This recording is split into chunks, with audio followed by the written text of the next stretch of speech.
Good morning, everyone. Welcome back to the Celtic Way. I am your host, John McGinley. Again, there's no Hamish Carton at the moment. He's on a wee holiday. He's taking a wee break ahead of the cup final. But I'm joined, and this is the first time I've been on with you, Tony. I'm joined by Tony Haggerty to talk all the latest news coming out of Celtic. Tony, how are you this morning? How are you doing? I'm very well, John. Looking forward to this. Yeah, first time yourself and myself have been on together. So yeah, bring it on, as they say. There's plenty to chat about, and we'll be bringing in some comments from the chat. Everyone's getting involved already. I think there's a lot of, in the build up to these finals, Tony. There's a lot of excitement. There's a lot of tension as well. You can kind of start to feel it. I don't know if it's just internal. I don't know if that's just me, or if you can feel it creeping into everyone else. But how are you doing ahead of this final on Sunday? I think it started keeping on with me as soon as the Dynamo Zagreb game was finished, because you turn your immediate thoughts to the next one, and then you go, right, it's a cup final and it's against your rival. So that's when it kicks in with me. It just gets heightened. By tomorrow it'll be fever pitch, and then by Sunday my nerves will be shot. I'm that kind of guy. I am the eternal optimist, but I'm a realist as well. You're playing your rivals Rangers in a final, and they are Yeah. the only team in this league who are capable, I think, of beating you. I always couch it Yeah. with that. There's always anticipation. You go through a heart versus head phase. Brendan Rodgers speaking, he did an interview on Celtic TV last night, and he was pointing back to the Scottish Cup final just last season, and Yeah, how neither team played particularly well, and sometimes it's about grinding out that result, or just finding that little moment to eventually win. I don't think this is going to be a free flowing game of football on Sunday. Do you? It's going to be tight. It's going to be nervy. That's my experience of these finals, and you have plenty as well. So, is that how you see it panning out as well? cup finals are for winning, John. Doesn't matter how you Yeah. do it. 2019 League Cup final, Celtic were absolutely battered by Rangers. They won 1-0. History will show you that Celtic won 1-0. Don't show you that Rangers played very well with a better team. Sometimes the better team loses these final. That's the odd occasion, but most times the best sides win. And at this moment in time, I think Celtic are the better team, and they have the better players. That's no guarantee of a result.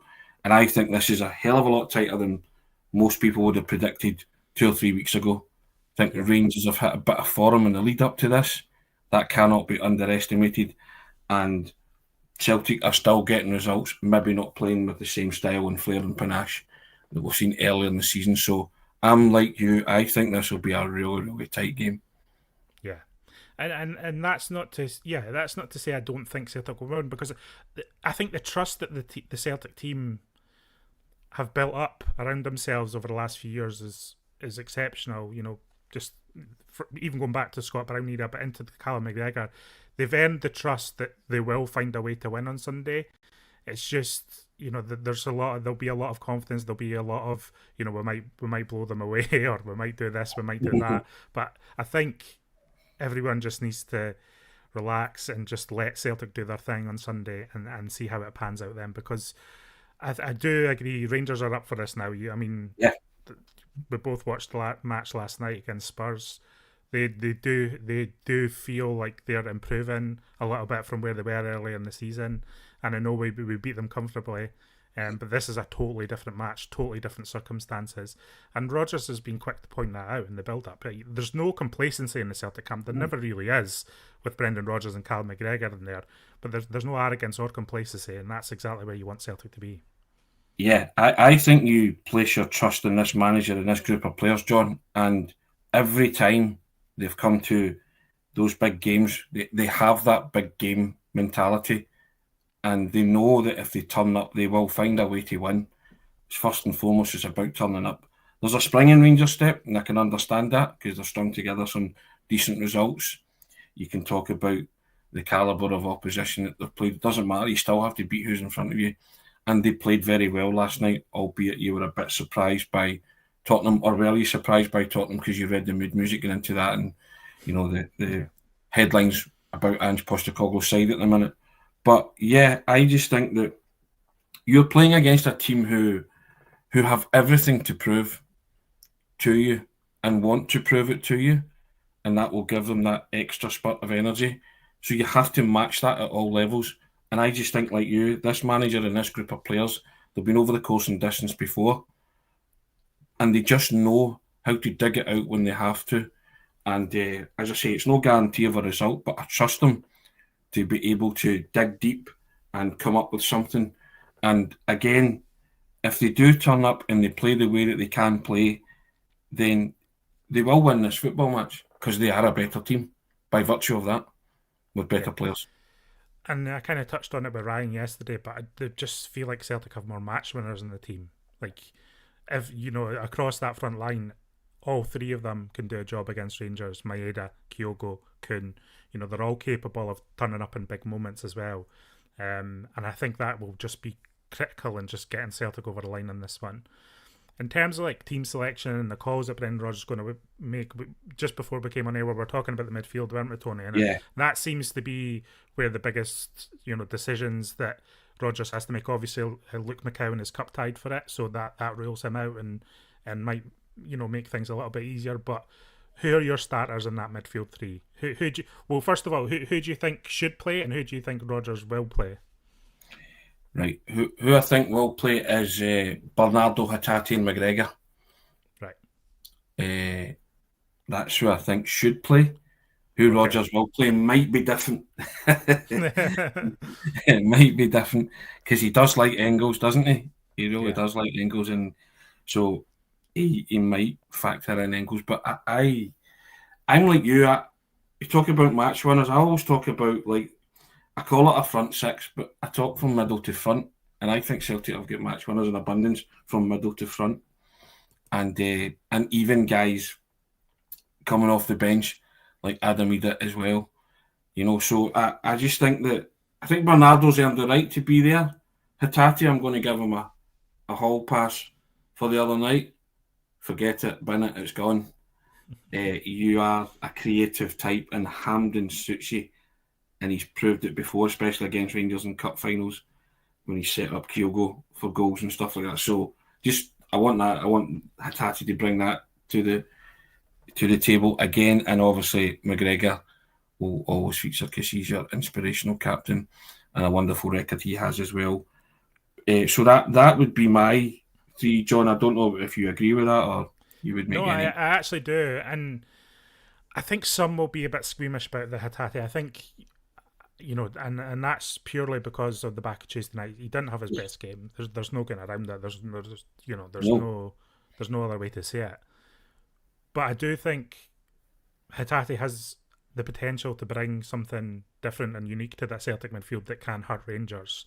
Specifically, if McGregor manages to bypass how they're pressing us, Hatate has that creativity. He has that incisive pass, I think, to hurt any team in Scotland and a lot of teams in Europe this season too. So I think if Hatate, and it's one of those ones where I think if Hatate plays and Hatate plays well, then I think Celtic will be very hard to stop. It's just that there is an unknown about whether he's going to truly turn up for it, but he does have it in him, and he does have that big game flavour in him as well. He does enjoy the big occasion, doesn't he? And so I'm not too concerned about bringing him in here. And then I would have Engels coming off the bench in the second half, and I would have Bernardo in there. I think Bernardo's got the legs, he's got the class, he's got the composure, and he's performed well against Rangers during his time here. So, and then obviously you have McGregor. McGregor is so crucial against Rangers. I feel like McGregor saves his best stuff for playing Rangers. And they sometimes don't really know how to deal with him, do they? No. And I think the thing about Engels as well is he's 21, and I just think there's not that element of trust that you could trust him in a game of this magnitude, that it wouldn't pass him by. And midfield's where it's going to be won and lost on Sunday. And that's no slight on Engels. He's still adapting to Celtic and Scottish football. And I just want him to ease his way back into this team. Forget about the 11 million price tag. I don't care about that. Yeah. First and foremost, the guy's a footballer, right? It doesn't mean anything in the context of Sunday either, does it? Like, it doesn't mean anything. So, but I just think there's that trust issue, and he might just go with the tried and trusted. And I think at this moment in time, you would trust Hatate and Bernardo over Engels just at this moment in time, and based on form. And I think people are basing Hatate's form on the Dynamo Zagreb game. As I say, bin that, it's gone. We all know how he played. We don't need to elaborate on that anymore. But he's capable of producing moments out of nowhere like he did at Pittodrie. with a wonderful finishing technique and a goal, which is why he stayed on the park that night. So I think that's what the manager sees, and that's what I talk about when the manager is an elite level operator. It's things like that he sees. So that's my midfield. You clearly agree. Others, it's their opinion, and they might disagree. But I think midfield's a key battle area for me, John, on Sunday. That's where it's going to be won and lost.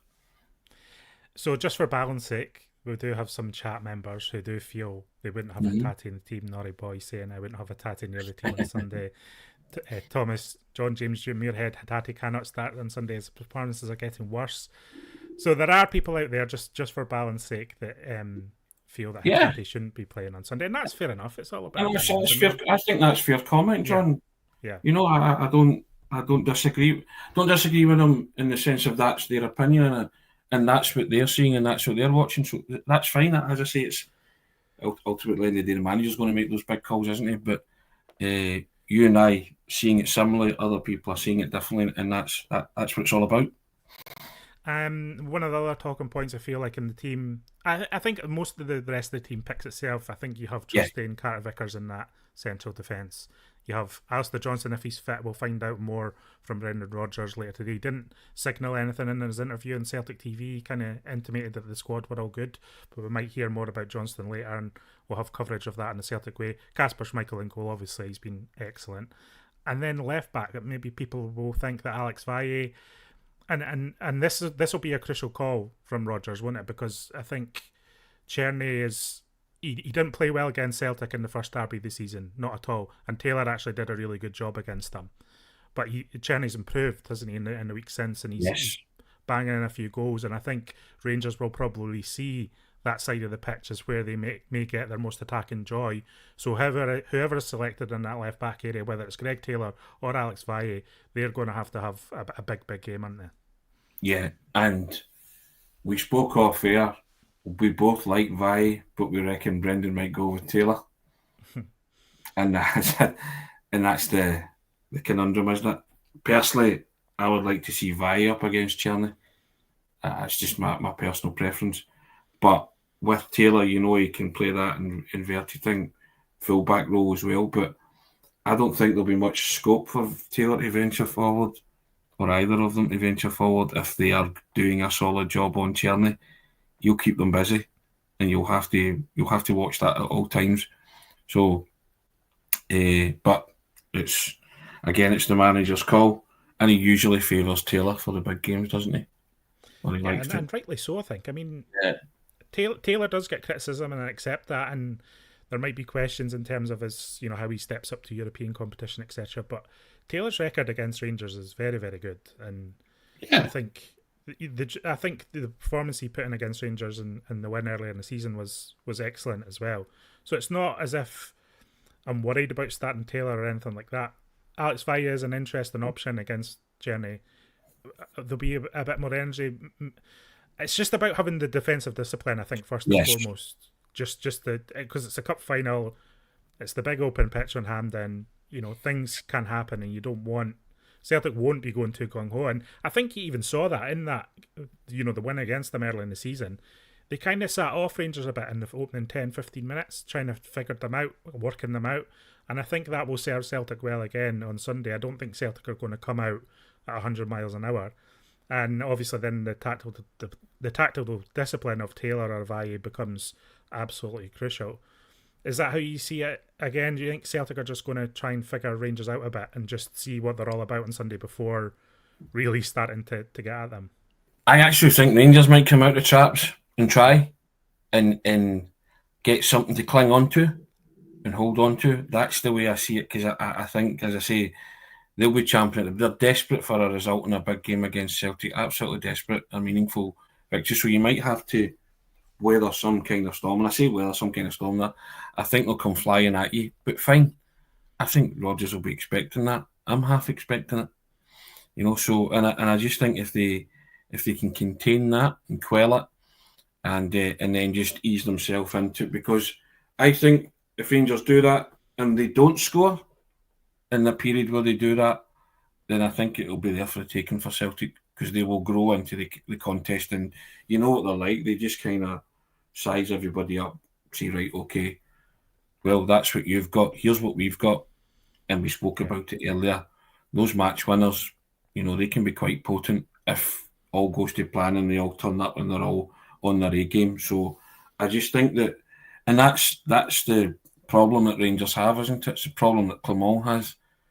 Because if there's a period when Rangers are dominant in the game and they don't capitalise on it, you bet your bottom dollar that if the roles are flipped and Celtic are dominant, they will. And that's when they can bury you and put you away. I think it'll be interesting as well to see what kind of team Rangers go with. I think there for good reason. There's been a lot of talk about how Daisa Maeda is just giving James Tavernier nightmares, and is in his head and has got something over him. And it'll be interesting to see if Clement goes with him on Sunday, or because he played last night, he goes with Sterling. That'll be a big call he has to make as well. Yeah. And also as well, you look at that and you look at the fact that John Souttar, who'd been playing very well for club and country, stretched his groin last night. And I don't know about you, but 2 days is not enough time to recover from a groin injury. I could be wrong, but I don't think he'll be fit. So that's a huge blow for them. But obviously an opportunity for somebody else. But yeah, the whole...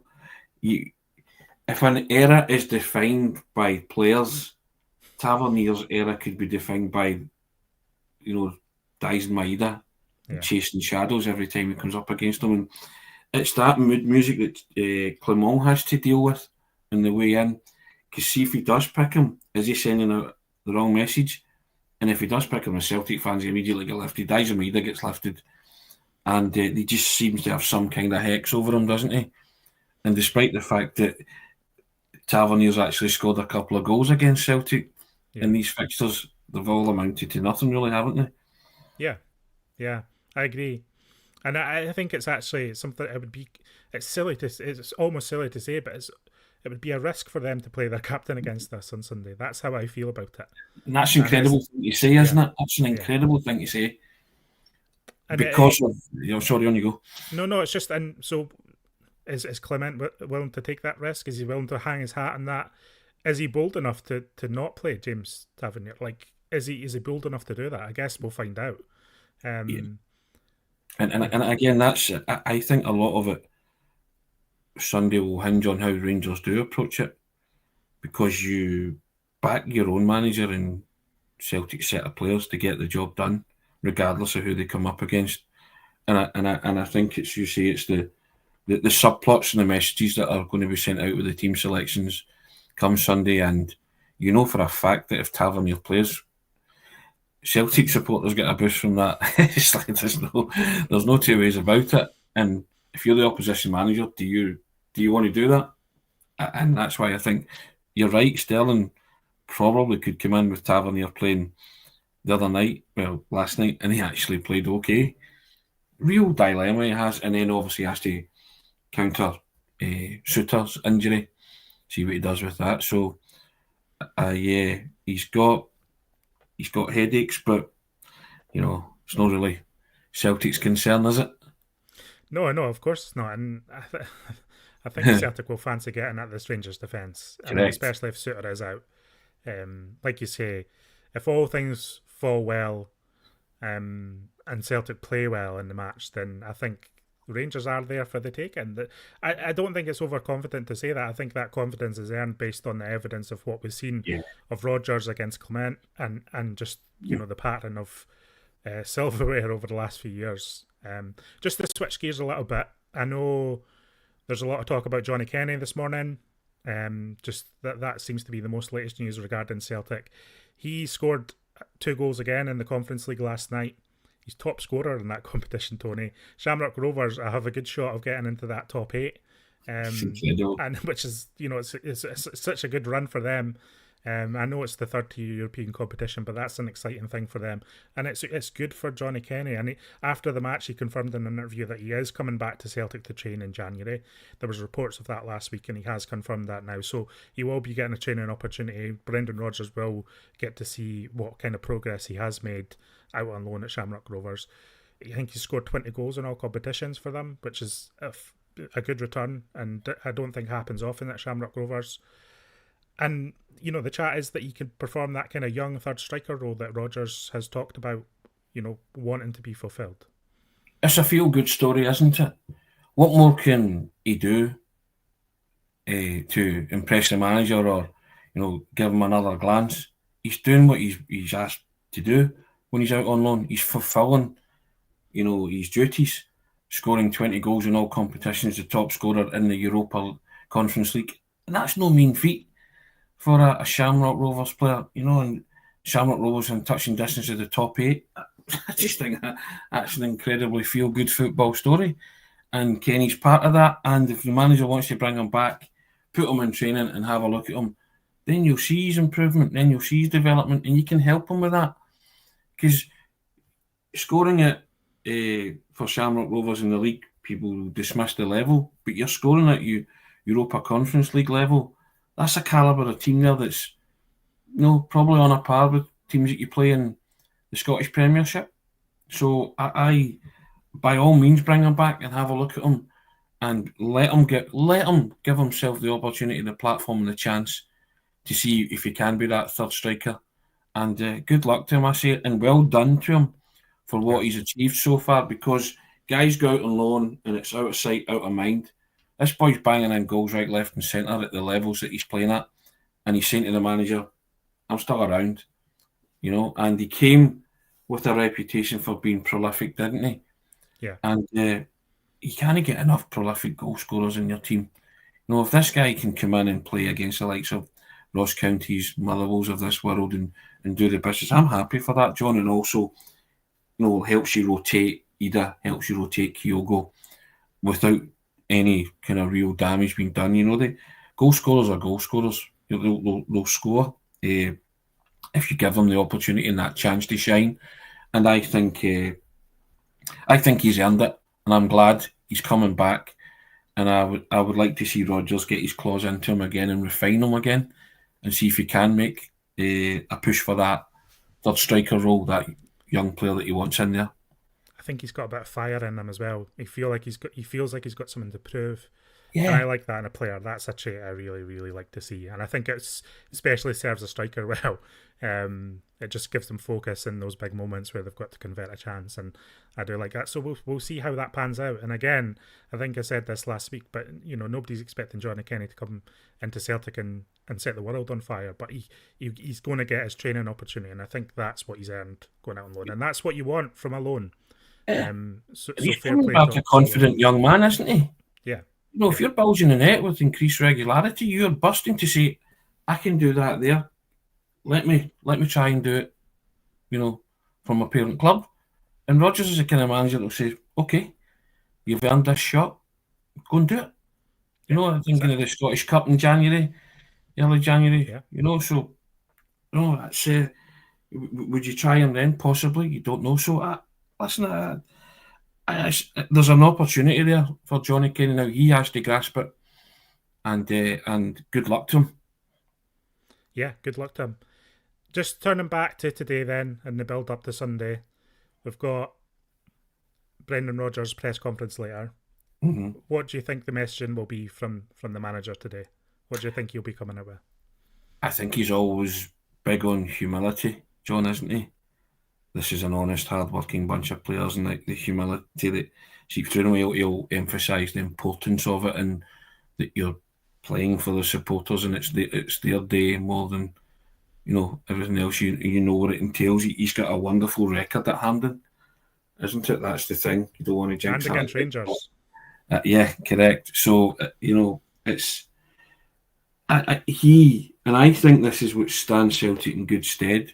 We have the calmest man on planet football guiding Celtic into this final on Sunday. You saw it in the clips with the DVD where he came away with that paradise is for us and all that. You can say what you like. These may well be well-rehearsed ad-libs, and then he does it and you forget the cameras are on you, but he'll have something prepared to tell the players and a message to send out, because privately they'll be saying a lot of things. Publicly, it's the feet on the floor. It's chance to win silverware. but he was irked by losing to Kilmarnock last season Certainly and giving was. up that trophy. He's mentioned it a few times. He wants the trophy back, and they're 90 minutes away from reclaiming the trophy that they had previously in their cabinet. And obviously, it's the first step on a potential treble if that turns out to be the case. But you can only focus on Sunday, and I think he will be, nobody's more switched on than this man. Yeah. That's why you trust him implicitly. That's why you feel a kind of inner glow of satisfaction about your team going into this game, regardless of the form. And I say they're not firing in all cylinders the past couple of games, but they're still able to grind out results and get the job done. You know fine well, come Sunday, everybody will be on the same page and guided by a man who Hampden record is exemplary. Rodgers, if he's a manager for me, he feels these moments, doesn't he? He feels his place in history. He enjoys these moments, and he likes to talk about that, and I like that he does. He doesn't shy away from what's at stake. He knows that these games define managerial reigns, and obviously, he's built up quite a legacy already at Celtic, but he still feels these big moments. And I think why he's such a good manager for Celtic is I think he transfers that feeling and that context to the players and does it very effectively. And you would love to hear what he says to the players in the build up to these things, but I think he does communicate that. He communicates what the opportunity is here for these players, and that really motivates him. He's got such a knowledge and context of what these occasions mean to supporters, and I do think you see that in these players, especially in derbies and in finals, and at Hampden, even in semi-finals under Rodgers. He's got an unerring and uncanny knack and ability to live the moments for the players before the event, and as you say, transfer that with his message and what it means to themselves and their careers, and what it means to the people that follow them, the supporters that will be there on the day, and the many thousands and millions of supporters around the world. And that's a gift for me, and I know he's not infallible, but at that moment in time when it comes to that bit, every player, as you say, you just thought, you just turn your attention to him and you just switch off everything and you just listen to. He just has some real knowledge and wisdom that he has to impart, and that's what, again, I go back to that. To me, elevates him to that elite level because he knows how to control these situations and handle the narrative in these situations. He's been there, seen it, and done it so many times. But it's that ability to transfer that to players and take the worry off them and him shoulder all the burden, of blame if there is any of that to come, but he would handle that no problem as well. And the calmness is so, you mentioned earlier, but the calmness is so crucial as well. These matches are chaotic at the best of times, and finals against any opponent at Hampden can be chaotic. But I think the reason why Rodgers has such a strong record is because of that calmness and composure. And yeah, he's unflappable, and he'll be unflappable in the press later today, and he'll he's not going to bite on anything. He'll sidestep anything that could be bitten on. He knows how to handle the media, doesn't he, Tony? He's very good at that. Listen, I've always said that, the best managers, players, whoever, are the ones that you come away having learned something. You never come away from it sitting down with Brendan Rodgers or sitting in front of him having not learned something. No, having not learned something about your own line of questioning or the way he's answered the question, or something about the game that you fail to spot or see, and he tells you. You thirst for that knowledge because obviously it improves you as a journalist as well. But he's never done with that, and he likes that, and I think he likes to be challenged, certainly, if you can. But he will answer honestly and openly, and he never leaves you empty-handed. But the whole aura about him is just one of professionalism and calmness and coolness. And as you said there, he is unflappable. I think the most I've seen him like that was after the Hearts game last season when Celtic lost. Yet he was cool and composed. It was a systematic takedown of John Beaton and whoever was operating the VAR at that time, whose name escapes me. Tony, are you dropping in John Beaton chat just as we're coming towards the end of the stream? We'll need to go for another half an hour. No, we all know who the man in the middle is. We deal with it. You know, as it's the old adage, isn't it? If you're good enough, the referee doesn't matter. Of course. Is that the case? Maybe with the advent of VAR, it's maybe not been the case, but I still think I don't even think Brendan Rodgers will worry about that either. No, and it's all poised, isn't it? It's all poised for another famous day, another moment in history for Celtic, for Brendan Rodgers, for these players, and hopefully the first step on a journey towards a pretty famous season. It feels like it could be a famous season, but these are the moments that define it. These are the checkpoints along the way that they have to pass. And we'll have full coverage along the way on the Celtic Way. Tony, you're at Hampden with Ryan on Sunday, aren't you? Can't wait. Looking forward to that, yeah.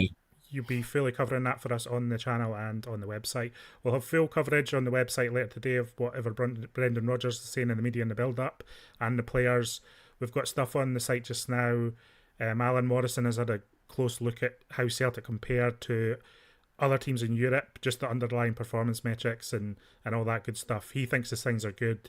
He also notes, the upgrade that we've had in Kasper Schmeichel and all that good stuff. So there's lots to get into in that. So give that a look, and we'll be around. We'll be covering this final big time over the weekend, and we're excited for it. And we're pleased that everyone's joined us in the chat this morning. If you're joining us live, if you're watching later, it's always appreciated. Tony, I think we'll say goodbye for now. I hope you have a great weekend. I hope you enjoy yourself at the final on Sunday, and hopefully on Monday we're all talking about Celtic taking a good next step towards a famous season. Goodbye, everyone.